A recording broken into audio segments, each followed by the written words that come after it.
Africa Content TV. Ọlọ́wọ́ Allah bí ọ́ má jẹ́ èèyàn ọ̀tán nù lé ní. Àmín. Má jẹ́ èèyàn ọ̀tán nù lé ní. Àmín. Gbogbo ẹ̀yin tẹ́ ẹ máa gbogbo ẹ̀yin tọ́rọ̀ ń pè sípò bẹ́ẹ̀ bá máa tí máa ṣẹlẹ̀ lẹ́yìn ikú ni èèyàn bẹ́ẹ̀ lọ́nkọ́ lọ́wọ́ fi kúre pa wọn. Bọ́ọ̀ bá ń bá wa gbàwẹ̀ nísìnyí tó kírun oníwọ̀n bọ́ tẹ̀ bá kíláwẹ̀ jẹ́ ọ gbọ́dọ̀ kírun. Ọlọ́run níbẹ̀ ń bá sàárẹ̀ tó jẹrà báyìí ẹ̀mí ìbọn lára rẹ̀ Ọlọ́run ní máa kí ní ìbọn bọ́ọ̀ bá lè dúró Ọlọ́run ní mo fara máa jókòó bọ́ọ̀ bá tó jókòó tó lè dá jókòó dáadáa Ọlọ́run ní mo fara tí ògiri máa kí tọ́ ọ̀bá bá lè dé tó lè jókòó ìtàkàkà lọ́wọ́ Ọlọ́run ní máa kí bẹ́ẹ̀ ńgà. Irun ló kíun ọ̀rọ̀ wa yanjú ọ̀wá dákọ̀ Tinubu kí ni Tinubu ẹlòmíì jí náà lò láti bí ọdún márùn-ún ọ̀sánwó náà fúnjọba ṣé Tinubu náà nù. والموت فاذكره وما وراءه. Àdúgbò bá rántí ikú máa wá rántí tí ó ṣẹlẹ̀ lẹ́yìn rẹ̀ kí ni ó ṣẹlẹ̀ lẹ́yìn rẹ̀ bó o bá sí mọ́. Ilé tó kọ́ òun ni wọ́n ti ṣe àwọn ọkọ̀ jẹ̀ǹjẹ̀ǹjẹ̀ǹgọ́ dàtà bólíbò mọ́lẹ̀ bóun ni wọ́n ti ṣe wọ́n lu agbègbè àjò sí mi sí àwọn tá a bí nísìnyí ẹ wo ẹ sọ fún bọ̀dá àṣà kí wọ́n já ta gbogbo ẹ̀ àtìlé kápẹ́ wo gbogbo wàhálà jẹ́ tí o ṣe. والموت فاذكره وما وراءه. ajẹ́dúnmọ̀ bí ikú lágbájá kú ọ̀pààyàn lẹ́rù kí ni ó ṣẹlẹ̀ lẹ́yìn ikú ni bó wọn ó ṣe gbogbo tí wọ́n kó jọ. Àwọn màmí ọ̀kọ̀ọ̀kan máa para wọn lọ ìwọ náà ó níyàwó mẹ́rin lọ́lọ́ ní. Ọlọ́run sì kí ọ kó o ti nílé bíi mẹ́rìnlá GRA ló ní bíi mẹ́tàlá ní kinní kan o tún ní 18 ní yíjẹ challenge wà lọ wà dé àwọn màmí máa para wọn. والموت فاذكره وما وراءه. Ọlọ́run máa sọ́bọ̀ dáa mi o. ومنهما لأحد براء. Ajẹ́tùmọ̀dé tún wí. والموت فاذكره وما وراءه. فمنهما لأحد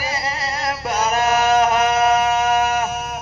وإنه للفيصل الذي ينكشف به الحال ولا ينتبه. Ajẹ́tùmọ̀dé. والقبر روضة من الجنان Ajẹ́tùmọ̀dé. أو حفرة من حفر النيران. إن يكن خيرا فالذي من بعده Ẹ dákun ká ló kó ṣe dáadáa. أفضل عند ربنا العبد. Arákùnrin gbé deputy governor dé. وإن يكن شرا فما بعده أشد. ويل لعبد في سبيل الله صدى. والله لو علمت ما وراك Ajẹ́tùmọ̀dé. لما ضحكت ولا كذرت البكاء. La ilaha illallah. لما ضحكت ولا كذرت البكاء. Bàbá Jẹ́nẹ́rà ẹlòmíì kọ́lé kalẹ̀ ẹ̀rù sì ń ba àwọn ọmọ.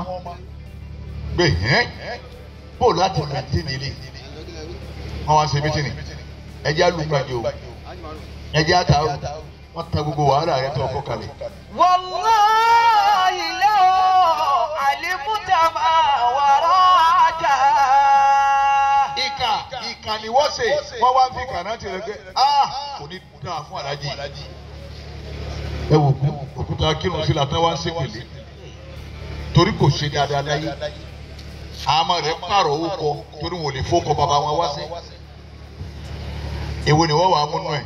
والله لو علمت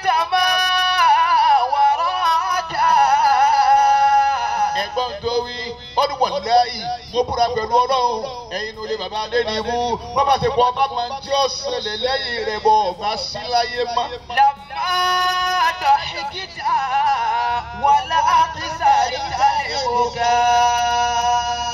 òní rẹ́rìn bọ́ọ̀bá máa ń tí ó ṣẹlẹ̀ lẹ́yìn rẹ̀ bọ̀ ọba sí mọ́ ni òní rẹ́rìn ẹkún rẹ̀ ní ọ̀pọ̀ jù ẹkún rẹ̀ ní ọ̀pọ̀ jù. bàbá wa deputy governor ni wọ́n jòkó yìí níjọ́ kan ni wọ́n ti di deputy governor ẹ wo ye deputy governor tẹ́sí kìlò àmọ́ ìjọba wọn ti pẹ́ nínú ìyàwó Ọlọ́run ní ọ̀ṣáájú lóyọ̀ stage nínú aṣáájú wọn lọ́wọ́ wa bàbá ní lónìí deputy governor ló jòkó yìí.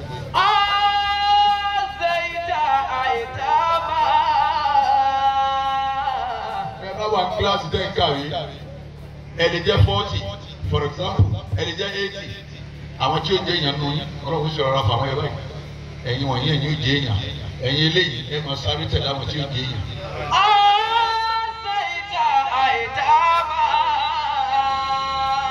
ẹ̀yin tó lé bàbá wa Adédìbú kádàrá òun la wá lò kẹta wọn náà bẹ lè kéwù àwa tá a wà ní kíláàsì tiwa a sì jẹ́ 106 nínú kíláàsì wa.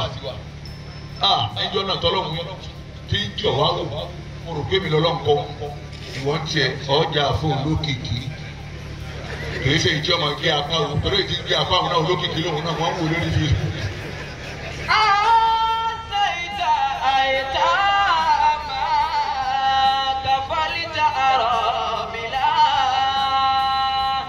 animation àwọn yìí Ọlọ́run mi bá ní ọsọ yìí àwọn tí wọ́n wà ní kíláàsì kan náà ilé kéwù Ọlọ́run fún àlùbáríkà sí ilé kéwù àlàjì àgbà pọ̀ nínú ilé kéwù tàwọn onímọ̀ sàwọn oníṣèyí tí wọ́n bá fẹ́ kọ́ wọn ò lo ohùn lásán pẹ̀lú láti fi kàní o kíláàsì kan fún láti fi mọ wáyé ọkàn yìí lọ kankan ẹ wá lọ ẹ wá wò ẹni Buhari kúrò kọ̀ọ̀kan ilé kéwù àlàjì àgbà wọn ló kù ẹ̀yẹ́ wọn bọ̀ láti fi kàlẹ́ lò.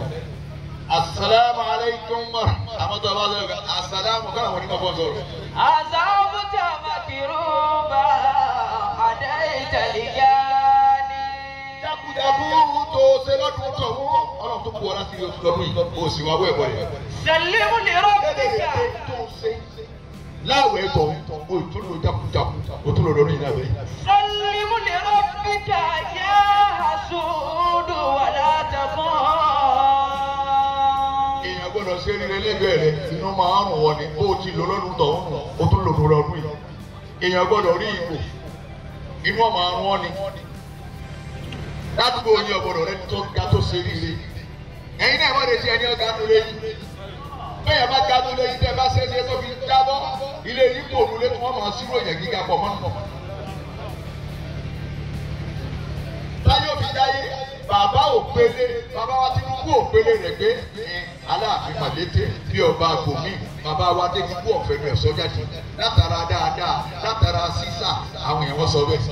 Salimu li èmi náà ní sè èdè ìjẹ́jà gàba bí màá lọ rí oyè bòbòdé tí wọ́n ti wọ́n wá sí bàbá yìí tí gbogbo ẹ̀ bá ti bá alábọ̀bọ̀ ti àgàbà mọ́lẹ̀ lọ́ba Alábùjá bẹ́ẹ̀ l'Àbújá. Salimu li rabbika ya hasudu wala takun. Àwọn agbowó náà fẹ́ kí lọ́dún àwọn aago mẹ́wàá mọ́ ní rárá gbogbo wa àti ní pátápátá láyé tọ́ba lọ já àmùsí Adédìbú ẹ yọ̀dá àfi kí n kúrò ní Adédìbú kí n tó mọ̀ bọ̀ lọ́dọ̀ yìí. Bima yuridu Allahu bil mu'taridi ar-rizqu maqsumun. Bàbá Adédìbú ti lọ dáadáa wọn ní ọlọ́ yìí dáadáa bàbá ní ọlọ́ yìí àdéhùn lọ́ọ́ fà ayé ṣe kíkan ní àbí dúdùn ọ̀sánù ní àbọ̀ dájú ọmọ afọyàn sókè ní àbọ̀ ọmọ nẹgìlẹ́tì yẹn èwo ló bẹ́ẹ̀ ṣe bàbá wa arákọ́jà ní ọlọ́mọ yẹn tó ṣiṣẹ́ lọ́dọ̀ àwọn. ẹ bá tó wá kó yẹn lọ́wọ́ ní ọgbẹ́ yẹn dání ìmọ̀ wa ní kí wọ́n bá mi yọjú sí i bàbá arákọ́jà tó máa sọ fún mi kí ni yíyọjú sí wọn.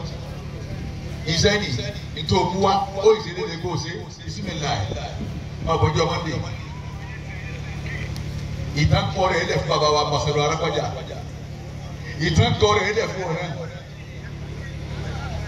gbogbo ejò jíjẹ bọ́ọ̀ bá rọra pẹ̀lú sí iná nínú kọ́lọ́wọ́ fọ́ ojú rẹ̀ méjèèjì kó tó kò láyé